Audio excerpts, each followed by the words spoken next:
If it wasn't for voicemail, I might also consider, like, one of those companies that do answer live. Well, I think there's, We've done that. Car Portals or whatever. How did that turn out? So I've used a few of them. I've found that they help, but they don't add a lot of value to the process because they're basically glorified order takers.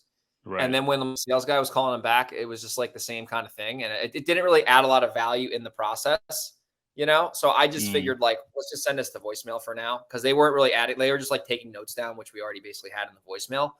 So I just kind of cut them because I didn't see it add a ton of value in our process. It could be valuable for somebody else.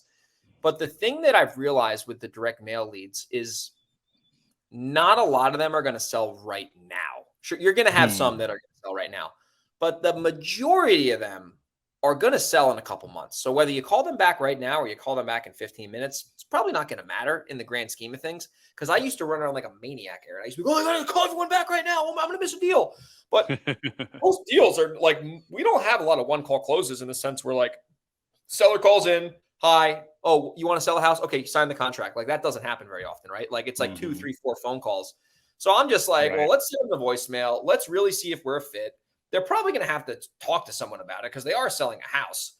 And I just figured like the way I look at mail from a high level, as long as our system is producing the 4 to 5x return on ad spend, I'm cool because I can keep spending the Right. money, it's still profitable.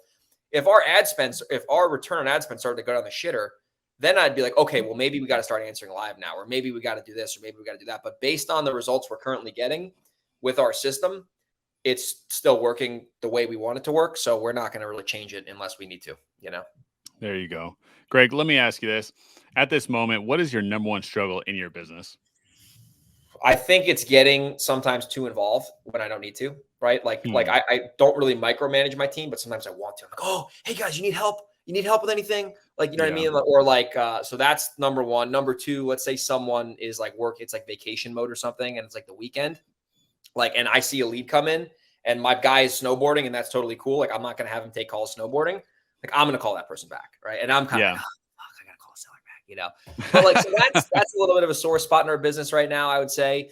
And then just like, I think being able to like hoping I'm doing a good job as a leader. Like, obviously, like I can't really answer that. Like my team has to answer that, but like hoping that they know that I really, number one, have their best interest at heart and I really care, and just Yeah. having them know that that's true. Because 100%. sometimes I'm pretty aggressive and I'm like a high energy kind of guy. And I just hope I don't come off like a savage, you know, in a bad way. Like a good savage is fine, but a bad savage is not good, you know? So I think sometimes I tend to want to overmanage sometimes when I don't really need to. So I think anytime I can step back and just let the process work itself out, you know, I have a better headspace and I can make better decisions as a business owner. But like another thing, like another struggle, I'm glad you asked that question, was we had a sore spot in our business where like, you know, Brett was on the phone with 3 sellers and a new lead would come in, and like, I'm not going to let an SEO lead sit there.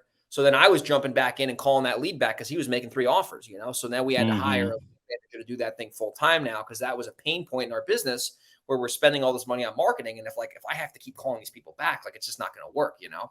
So because he only has so much time in a day. Like if I'm on the phone with a seller negotiating for an hour, I can't take that call. You know, let me call you back. I got to process this lead that might not be Yep. motivated. So being able to like identify in your business what the sore spot is and then solving for that one sore spot at a time has been, at least in our business, like really helpful versus trying to fix like 3 things at once, you know?